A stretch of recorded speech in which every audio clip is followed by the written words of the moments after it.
We've had this game circled on our calendar since before last season ended. It's the biggest game of the year so far, but it could end up being the game of the year overall. Two top dogs in the SEC, number 2 Georgia at number 4 Alabama. Alabama's first true big test under new head coach Kalen DeBoer. Georgia looking to avenge last year's loss in the SEC championship game. This game has it all, and it will live up to the hype. So welcome back to the Gridiron Expert, ready to break down the biggest game of Week 5. The Bulldogs and the Crimson Tide at night in Tuscaloosa. As always, please continue to like, comment, subscribe, share our videos, and of course, check out everything down in the description below. That includes our website, thegridironexpert.com, home of our exclusive expert picks. Some of the best college football and NFL spread picks in the entire country, beating out over 80% of the national handicappers, not just this year, not just right now, but each of the last 6 years. We're fresh off a 70% week in our college football spread picks, so if you want to win big with us for one of the lowest prices in the country for a full 365 full year-long day subscription, this is the place for you. Go check it out. The link down in the description below. Sign up today and become a member of our GE Nation.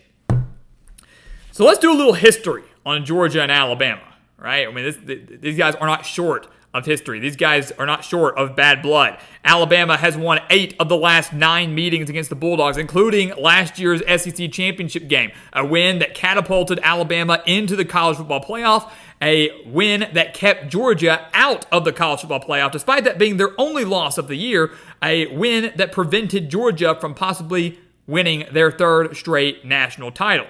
Since January 1st of 2018, these two teams have played in 2 national championships, splitting those, of course, and they've played in 3 SEC championship games. They've got a lot of history here. They are 2 of the best teams in the country. There is no doubt about that. And this game will have a significant impact, not just on the SEC, but the entire college football playoff race as well. So I am absolutely ecstatic for this game, as I know you guys are. Let's dive into the X's and O's here. We'll start with Georgia. We'll start with them. They're the road team. We'll start on the offensive side of the ball.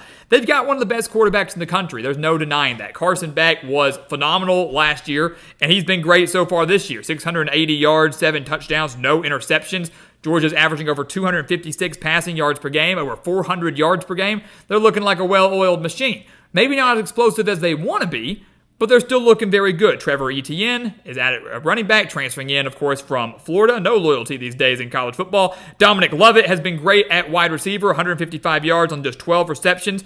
You look at the numbers a little bit. People are upset, in a way, with Georgia and how lackluster their offense has been. In that game against Clemson, 447 yards, a 34-3 win, but they were only up 6-0 at halftime before pulling away big in the second half. Obviously, they destroyed Tennessee Tech as they would, but that game against Kentucky has kind of left a sour taste in the mouth of Bulldog fans. They've had a lot of time to simmer on that as both these teams are coming off a bye week for this game. That game against Kentucky and Lexington, they only won 13-12. They only mustered 262 yards of offense. They were actually outgained by Kentucky, a team that just right before that was annihilated by South Carolina 31-6, held to 183 yards in that game against the Gamecocks, but then somehow not only stifled Georgia's offense, but outgained them offensively themselves. So a bit of a concern for Georgia after that. That was a game where they were 24-point favorites. Many thought they'd blow out the Wildcats, and they didn't do that. So does the offense show up now in a much tougher environment in Tuscaloosa than the one they faced in Lexington? Does the offense show up and play a lot better against a very strong Alabama defense, which we'll talk about in a second? You take a look at Alabama. They've looked good. It was a concern. Kalen DeBoer, a legend like Nick Saban retires. You bring in a guy in Kalen DeBoer, who's obviously a proven winner, but the whole concern was, could Alabama maintain this type of success? Could Alabama still look great on both sides of the ball? And I would say offensively, DeBoer's an offensive-minded guy. They have looked great. They beat Western Kentucky 63-0. They beat USF 42-16, a game that was close for a very long time, closer than it should have been, but I blame a lot of that on penalties from Alabama. Then they beat Wisconsin in Madison 42-10. Jalen Milroe, he looked great. Looked just like he did last year. 590 yards, 8 touchdowns, 0 interceptions, 156 rushing yards already, and 6 touchdowns. So he's got 14 total touchdowns this year for Alabama. Including Jalen Milroe, the Crimson Tide have 3 players that have at least 100 rushing yards on the year. That, of course, is led by Jam Miller, who has over 260 yards and 3 touchdowns. It's averaging 9.1 yards per carry. And then the freshman phenom, Ryan Williams, has been just so much fun to watch. 10 receptions, 285 yards, 4 touchdowns as a freshman for Alabama. The Crimson Tide are averaging over 465 yards per game, over 230 rushing yards per game. Again, a well-oiled machine. Both these teams have looked the part. Both these teams have some of the best athletes in the country, and both these teams have the capability to put up a lot of points. The question is, can they against two very stingy defenses? And we're going to talk about both these defenses coming up next, but first, a quick word from our sponsor. We've got a new sponsor for the show this season, Chris Gates Fitness and his online fitness training camp. Training Camp is a monthly fitness program designed specifically for football fans, and it's like nothing I've ever seen before. With hundreds of different workouts and exclusive content such as the calorie calculator and, my personal favorite, the low-calorie, high-protein tailgating cookbook, Training Camp is a must for any football fan looking to get or stay in shape.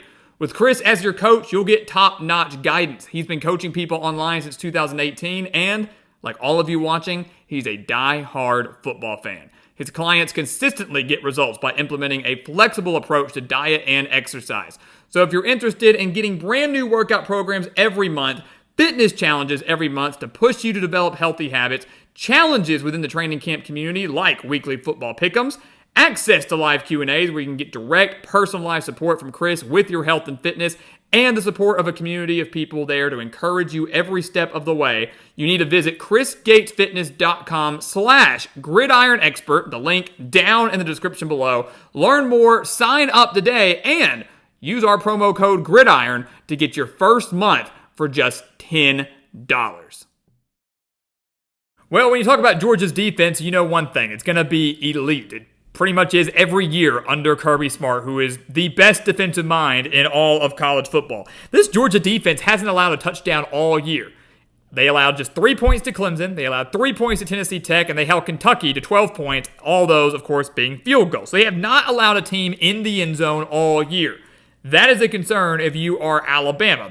This is obviously the best offense Georgia will have faced all year, no doubt about that, but still, a very impressive feat by Kirby Smart's defense. They're allowing just 202 yards per game, only 91 passing yards per game, and they're allowing almost 111 rushing yards per game. That's a pretty high mark for Georgia. A team that's typically been very stingy against the run. You do not move the ball on the ground against Georgia. Well, the three teams they've played, they have. They've had relative success on the ground. That's a concern if you're Georgia here against this Alabama offense that not only has capable running backs, but has a dangerous dual-threat quarterback in Jalen Milroe. And that, to me, is the key for Georgia in this game. You're coming into a hostile environment in Tuscaloosa. Obviously, that's not an easy place to play at all for anybody, and you've got to find a way to contain one of the best dual-threat quarterbacks in the entire country. You've got to find a way to contain Jalen Milroe and prevent Alabama from running the ball effectively. If you make Alabama one-dimensional and you force Jalen Milroe to win the game in the pocket, not escape and extend plays, you've got a great chance to win this game. Milroe can win the game through the air. He has improved significantly as a passer over the last year or so, but that's not what Alabama wants to do. They don't want to rely solely on the pass. They do not want to rely on Milroe resorting to being a pocket passer. You have got to do that if you're Georgia. And then otherwise, outside of that, you've got to limit the mistakes. Not just limit the mistakes in a road environment, but if you look at last year in the SEC championship game, Georgia committed a lot of mistakes that helped lead to that Alabama victory. They missed a field goal that led to an Alabama touchdown. They had a fumble, which led to an Alabama field goal. It was a 3-point game when it was all said and done. So those two costly mistakes ultimately led to an Alabama victory there. Last year, they allowed 114 rushing yards to Alabama in the SEC championship game. Milroe only had 29, but Roydell Williams averaged 4 yards per carry. Stopping the run is key for Georgia. If they do that, they can win this game. Alabama defensively, they've been okay this year. Haven't been amazing, but they've been solid. They're allowing 115 passing yards per game, 132 rushing yards per game, so worse on the ground so far this year than that of Georgia. They've posted 7 sacks already. They have forced 4 turnovers. The most passing yards they've allowed, though, all year was 141 to Wisconsin. That's it. And again, Western Kentucky, USF, not great benchmarks, not great sample sizes there, but only 141 passing yards. It's the most they've given all year. They've got to shut down Carson Beck, because I do have faith that Alabama can shut down this Georgia run game. They've been somewhat stingy against the run this year. Again, not nearly as good as Georgia, 132. That's worse than the stat we just listed for Georgia. But last year, they held the Bulldogs to 78 rushing yards in the SEC championship game.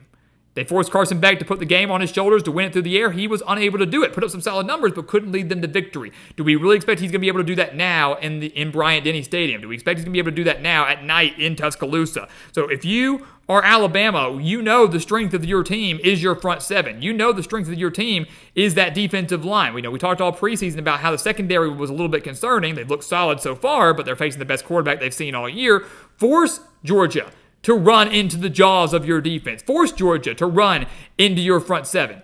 They don't want to do that. You want to do that. Force them to do that because you don't want Carson Beck to torch you through the air. So shut him down with a secondary that's played very solid. Force Georgia to try to run the ball, and I don't think they're going to have much success doing that. I genuinely don't. So this is a very intriguing game. This is really, we talked last week about Tennessee and Oklahoma being a chess match. This is almost a better chess match, right? The offensive mind of Kalen DeBoer, the pressure is on to win this first big game in his first year, filling in the shoes of Nick Saban versus the great defensive mind of Kirby Smart, who has made Georgia really into the new Alabama, if you will. He has made Georgia into what Alabama was or is under Nick Saban for many, many years. So this is a fantastic game. Getting a top 4 matchup this early in the year is absolutely phenomenal. You take a look at this game, our official prediction here. It's tough. To me, flip a coin, man. It is such a tough decision on who to pick in this game. Back in the preseason, in our predictions, I picked Georgia to come into Bryant-Denny Stadium and win this game. I did that. I'm changing that pick now. I'm taking Alabama to win this game. I know Alabama's sample size so far this year has not been great. Their quality of opponents have not been all that great.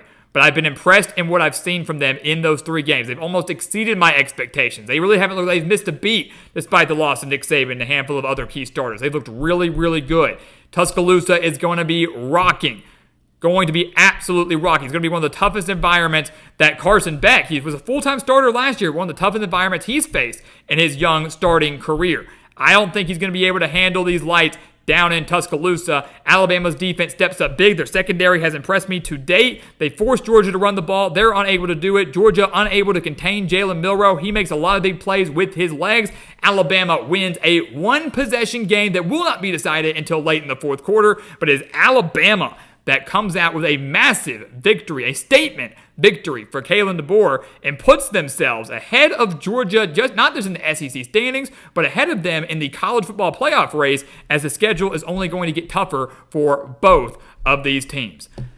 So guys, there you have it. Leave your comments below. I'm sure everybody will agree on my pick here, no doubt about that. But this is the best game of the year to date, best game of the weekend so far. We're anxious to get your thoughts, and we're anxious to break down this game as we continue to progress through this week, and certainly after the game is over on Saturday night. But this is going to be epic. It will live up to the hype, and we cannot wait to get started. So as always, please continue to like, comment, subscribe, share our videos. Check out everything down in the description below. That includes our website, thegridironexpert.com, home of our expert picks, some of the best college football and NFL spread picks in the entire country. Do not miss out on those. The link for that down in the description below. Again, we're beating out over 80% of the national handicappers, so if you want to win big, this is the place for you. And once again, as always, thank you so much for watching, and we'll see you next time right here on The Gridiron Expert.